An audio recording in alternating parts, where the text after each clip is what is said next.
What's up, guys? Chef Dave back with another cooking video, and today we're going to do our second tutorial on rice.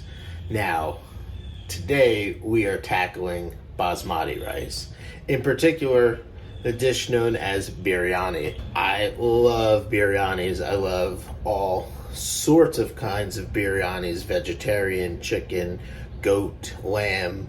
I'm going to keep this as simple as possible. This is very much meant for you to be able to swap out what you want to make. So if you want to do a braised lamb, you can do that. If you want to do vegetarian, like I'm going to do today, you can do that.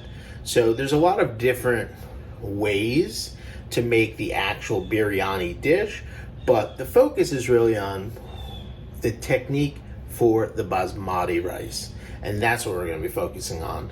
Let's do it. Let's get into it. Now, like so many rice dishes, we're going to start with cold water and rinsing the rice. So this is about 2.5 cups of good basmati rice. Now basmati rice, there's a couple different forms of it. What you're looking for, especially when you're doing something like biryani, is you're looking for a aged basmati rice, which allows for way better aromatics and just a higher quality and nicer finished product. But you can do the same thing here. You're gonna wash the rice a couple times, just like that, just by running your fingers through the rice, releasing. You see how that's kind of releasing the starches of the rice, just like that. Once you get it kind of starchy, you're going to gently let the rice sink to the bottom and then spill it out. Bring the water back, fill it back up with cold water. Jasmine is way starchier than basmati is. So basmati only really needs to be washed once or twice. Dump it out. Yep. We're gonna fill it one last time. Now this is one of the biggest differences for this rice, in my opinion. You're going to let this sit for 60 minutes. So that's pretty much it. It's been soaking for 1 hour. And now we're gonna get rid of all the water. Don't worry if you lose a grain of rice, not the end of the world. Now we're going to cover this with 2 times the amount of water. So we're gonna cover this with 5 cups of water and put it on the stove. Just like that, right onto the stovetop. All right, so now we're going to start the platform for the biryani. So we start off with this nice heavy duty 6-quart weight per set pot. What you're looking for is just something, heavy duty, has a good lid on it that seals really well, nice heavy lid, so you don't have to wrap it in foil. Now if you don't have something heavy like this, you have like an aluminum pot with a lid, that's fine, but you just probably have to wrap the top in foil just to keep everything in to steam. For this, we're going to, again, do this vegetarian style. I have a product that I made from the summer. This is going to be the foundation. But we're going to add some stuff to it. I grew a bunch of okra this year, so we're going to add some okra to this. A couple tablespoons of oil. Now that's just regular oil. The okra is cut and I've froze it.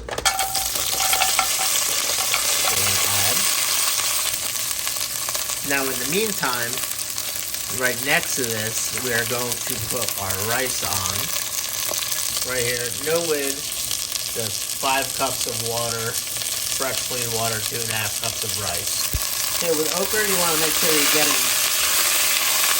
nice color on it.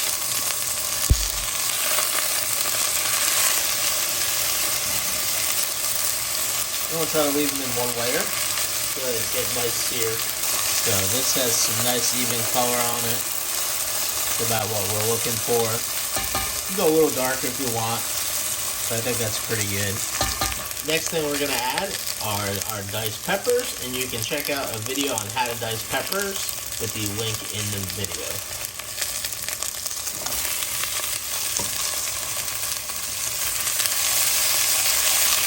Gonna soften these a little bit.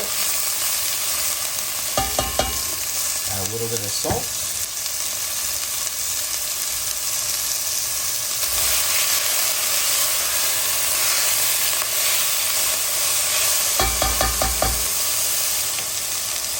Now we're going to add our Turkish eggplant.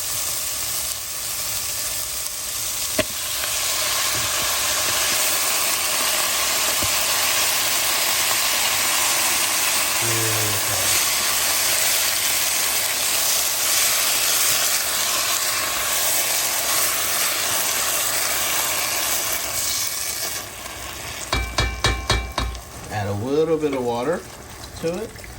We want it a little saucy. And then we're just gonna drop this to a more moderate heat, like a medium heat, and put the lid on it.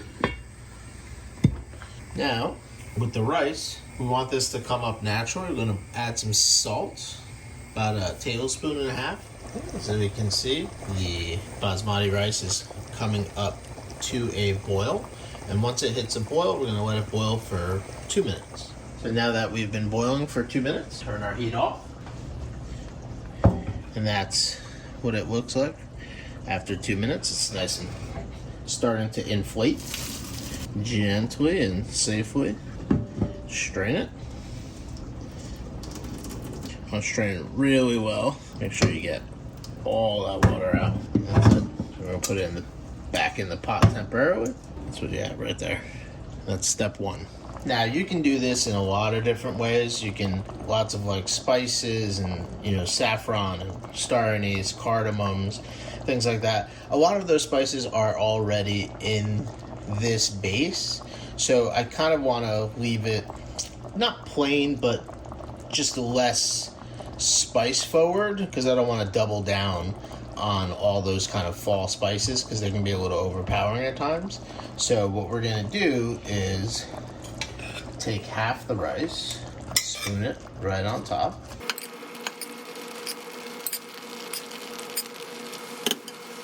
I'm going to turn this off. We're going to place some end of season tomatoes from the garden. We got a mix of kind of half ripe and green and some ripe ones in there. I'm gonna put a little bit of this spiced oil that I always have on hand. It's a nice drizzle of that. Sprinkle of salt, just a touch. Just want to make sure it's seasoned. And then we're going to top it with the remainder of the rice. Flatten that out. And then we're going to top it with some green cayenne peppers, uncut. I'm not looking for the heat from this. I'm actually just looking for the aromatics from it. A little bit more of our spiced oil. Beautiful. And then big old clumps of parsley. So just like that. Again, this is more for aromatic purposes, but this will seal in and kind of really permeate the rice with that herbaceousness. Just like that. I'm gonna put it on 1 second just to make sure it's boiling on the bottom. And we're gonna cover that. Let it come up for about a minute. We'll pop it into a preheated 350 degree oven for about 30 minutes. All right, so our 30 minutes are up.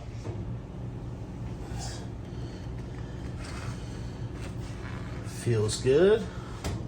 Looks good. We got steam coming out. Now, normally I'd like to let this sit for maybe about 10 minutes or so, just to let it kind of rest and get fluffy. Let's take a look.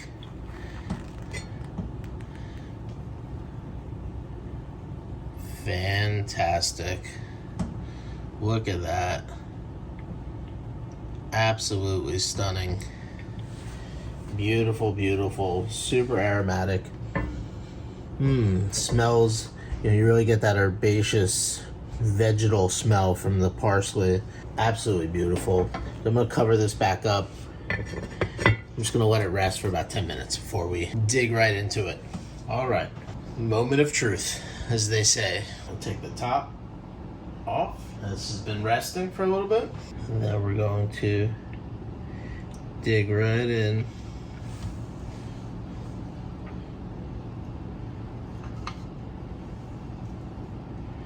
Yes, look at that. Beautiful. It cut right into the eggplant. You see the eggplant there? Look at that. Fantastic. See that eggplant right there? Beautiful.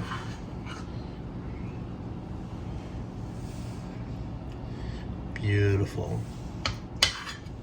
You really kind of need some of that sauce in there, and it really kind of gets soaked up, you know, by the rice.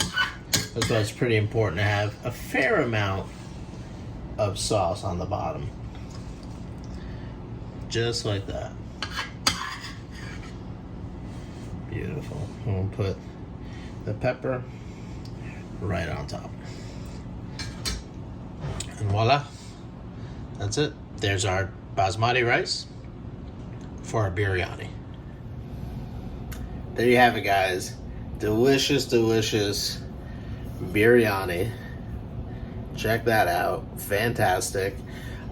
Again, I'm not, in any way saying this is like a traditional format biryani. It's inspired by, the technique of making basmati rice. And that's really our focus. I think if you follow this technique and you can swap your flavors in and out, you won't be disappointed.